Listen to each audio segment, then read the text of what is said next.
Talking Live. Here comes the play. Goodman at the free throw line. Jumper. He broke his ankles. He is Houdini. Mickey Mantle don't care about you, so why should you care about him? Nobody cares. That's not a good call. No. You don't like that call. I don't like that call. Not so fast. Hope you enjoyed week 1 of the NFL. I know Seahawk fans enjoyed week 1 of the NFL. Cowboys fans did not, and Broncos fans were probably enjoying it until the end of the game. And for new Broncos head coach Nathaniel Hackett, who, by the way, if any of you follow college basketball and you follow kind of, I guess, locally, right, somewhat local, the University of Maryland Terrapins hired a new head coach, this I guess the past spring, right? And it was the former Seton Hall head coach Kevin Willard. I want you to Google Kevin Willard and then Google Nathaniel Hackett, because I swear they are related in some capacity. Anyway, had to get that out of the way. But Nathaniel Hackett, not a good start by any means for him. And the biggest overreaction by far of the first week is that he should be fired. And I think most of that is coming out of Denver. It's like, oh, he should be fired. Get rid of him. Leave him in Seattle. And I'll give the Broncos fans credit. I don't know what in the world he possibly could have been thinking in the last minute of that game. I mean, it's been a little under 24 hours, and I still don't get it. And now I'm starting to wonder if he was the one that called the field goal 2 years ago in the Packers postseason against the Bucs. Or at least maybe that scenario was in his mind, and he's like, "Oh yeah, kick the field goal." Makes sense. But I'm with Broncos fans on this, where you're pulling your hair out of your head, you are breaking things, screaming at the TV, screaming at the wall. I mean, I don't know what to say other than that was confusing. And that was, in a radio appropriate way to say it, that they messed up. Okay? They messed up. And think about this a little bit more. Okay, and I understand, kicking the field goal, that just doesn't make sense. A 64-yard field goal, why would you do that?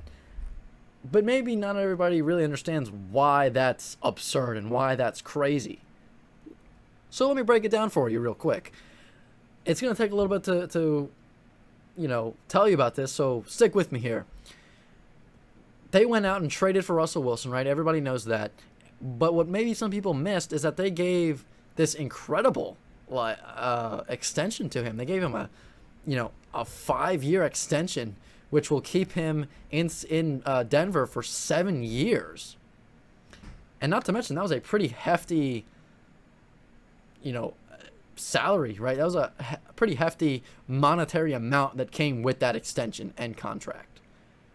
They paid him, was it $256 million, I think it was? And a year? Or was it total? I don't even know. But it was crazy. It was an absolute insane amount of money that they paid Russ. So I want to backtrack a little bit. Okay, so we get that out of the way. Let's go back to the game. So you have the ball, 4th and 5, with about a minute left, right? And the time's winding down. It seems kind of like, I don't even know what to say other than it was disorganized on the field. It didn't look like anybody really know what was happening. And everybody was just kind of looking at each other awkwardly, like, okay, so now what, right? It was really weird. So they tick tock, time slowly melting off the clock. And I was thinking about it. I was like, I wonder what they're doing here. And it hit me. And it made sense, to me at least. So you're down by 1, right? And at this point in the game, it seems pretty unlikely that you're going to go down the field and score a touchdown. You do have one of the better kickers in the league, Brendan McManus. Let's not forget that either. So in my head, I'm thinking that winding down the clock actually makes sense, but for a different reason. It makes sense to me, but in my scenario, you're probably going to go for it on 4th down. So in this scenario, you go for it on 4th down with about 20 seconds left, right? You wind it all the way down and they call a timeout, and you're going to go for it. And of course, in a perfect world, you get that 1st down, and maybe you get out of bounds, or maybe you have to call a timeout, whatever, right? You run one more play guaranteed, and worst case scenario, you use your last timeout. In that spot, you probably wind the clock all the way down to like 2 seconds, and you kick the field goal as time expires. Makes sense. Or, you run a couple more plays, you get closer. Either way, you're getting into the scenario where you kick the field goal to win the game as time expires. That's what I thought they were going to do. And I still think that's what they should have done. I still think that makes sense to me. And 4th and 5, you've got, man, who do you choose, right? Melvin Gordon, Javonte Williams, Jerry Jeudy, Cortland Sutton, KJ Hamler, the tight end's name that I don't know how to say it, but you know what I'm talking about. The guy's name that probably everybody was like, what? Excuse me? Gesundheit? That guy. Oh, and also you have the guy you paid every single penny that you had to. Russell Wilson. It's hurting my brain and it's hurting my head how much I don't get this. And it makes so much sense. It's so confusing that it's common sense. Because, how do you not, did you not have confidence in Russell Wilson's ability to go out and pick up 5 yards? You couldn't have been worried about the time. You still had 2 more timeouts. And, I don't get it. Or were you really that idiotic that you thought McManus could kick a 64-yard field goal? I'm so confused that I'm speechless other than that. Because, and again, back to what I was saying, right? You want to be in a spot where you, at that point, maybe earlier in the drive, you're thinking, just score a touchdown, right? Just score a touchdown, and then it doesn't matter if Seattle has the ball or not, because then, touchdown, 2-point conversion, and then, whatever, right? But, because, they were down by 1. So, but at that point, where you wind the clock all the way down, call a timeout, 20 seconds left, at that point, I'm trying to get in field goal range and kick the field goal with time expiring, because you want to kick a field goal, take the lead, but also you don't want Seattle to have any shot at making a miraculous comeback. You want Geno Smith and his offense to stay right there on that sideline for the rest of the night. So that's what I'm thinking. And again, I will say this again. Kicking a 64-yard field goal in that spot makes no sense.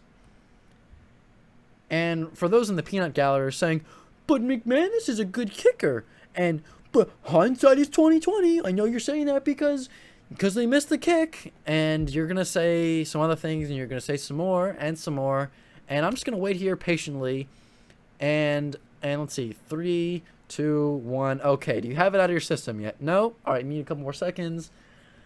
Okay, you're done now. Now that you've got that out of your system, let's talk logistics. Let's talk numbers. As I mentioned, you went out and traded for a star quarterback for a reason. Not because, he's good and he's on the market. Sure, let's go trade for him, right? But any team is going to go out and trade for that star quarterback, and then a quarterback with, crazy ability, right? Crazy, just an absolute great quarterback. You go out and you acquire that kind of guy because, you go out in a tough spot, and then you say, hey, look who we have. We have this guy. We have this guy that is so good. And we have this guy that is just unequivocally better than anybody else. And we have confidence in him to be able to do anything. We have sky-high confidence. We have mile-high confidence in Denver for him to be able to go out and get the job done no matter what the scenario is. You have confidence in that guy to have that ability. And all of a sudden you can say, hey, 4th and 5, okay. Let Russell Wilson do his thing. We don't have to play scared football anymore. We have this guy. We have that X factor. You don't necessarily say, hey, we have that guy. We have this guy that can get the job done. We have this X factor to kick a 64-yard field goal. Not exactly. Not exactly. So that's where it doesn't make sense for me. Because if you were going to, go out and get a new quarterback or whatever, if you're going to kick a 64-yard field goal in that spot anyway, I don't know if that is showing no trust in Russell Wilson. I don't know if that is just Nathaniel Hackett getting caught up in the moment and saying, hey, we have McManus. He's a good kicker. He can make this, right? Okay, go ahead and make it. Or, I don't know. But either way, at the end of the day, it kind of is a, a kick in the pants to Russell Wilson and kind of I don't know how to explain it other than it's disappointing. I can't imagine how disappointing it is for him. And as you probably figured, Nathaniel Hackett had some questions to answer following the game, and you could tell that he was a first-year head coach. Because for those of you that didn't see the post-game presser, it was interesting, and I felt like I needed subtitles to watch it because I don't know if he just speaks, speaks fast anyway, or if he was just nervous, or if he was just, peeing himself because of what he realized he did, and he realized, oh, I messed up. I don't know what it was. But for those of you that missed it, I mean, he went into that post-game presser, and he was speaking at the speed of light. They asked him, the first and foremost and the most obvious question of the night for him, was what led to your decision to send the field goal unit out on 4th and 5? And he proceeds to say, literally, this is literally what he said. Not literally, but this is what he said. He said something along the lines of this in a super, super fast tone. And he goes, well, we have the confidence for McManus to go out and kick the field goal. We felt like we could make it in that spot. And, we got to his target line. And, Russell Wilson and Javonte Williams did a great job of getting up to that 46-yard line. And we had confidence that McManus could, kick the field goal in that spot. And that's what we went with. And he didn't get it, so we'll get it next time. He said that, and I was like, dude, slow down. Oh, my goodness. What did you say? What? Repeat that, please. But that's what he said, and he did the whole post-game press like that, and you could see the look in his eyes. I mean, his eyes were pretty big, and I think he had that feeling like, ooh, I did it bad, and I mean that's how he did. That's how he did the rest of the post-game presser. I mean, he was speaking super, super quick, and I was like, okay, slow down, please, for the love of everything, please slow down. I need you to slow down because I don't know what you're saying. But yeah, he was like, yeah, we felt like we had confidence that he could go out and make the field goal and get that. We didn't make it this time. We got to play better next time. It's like, dude, slow down, please, please, please. I'm begging you, slow down. But he didn't slow down. He kept right along with that. And again, I think he was nervous. I think he realized, oh, I did a boo-boo.